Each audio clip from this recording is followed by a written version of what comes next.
Kalbamės su pulkininku Jonu Švedu rugpjūčio 13 dieną Cicero, Illinois valstijoje. Pulkininkas Jonas Švedas yra Lietuvių kariuomenės savanorių kūrėjų sąjungos pirmininkas.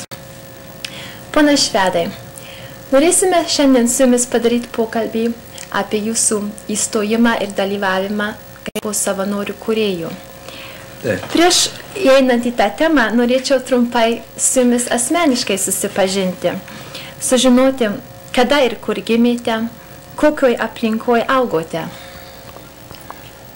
Aš gimiau 1894 metais, kovo 10 dieną, Karklazų kaime, Paukščių valsčiai, Šakių apskrity. Tai jūs kaime augote? Kaime augau, taip. Ar turėjote brolių ir seserų daug? Turėjau 4 brolius ir 2 seseris. Ar galėtumėt biskį garsiau kalbėti? Ką? Galėtumėt biskį garsiau kalbėti? Gerai. Nelabai. Nelabai. Nu, truputį pasistengsiu.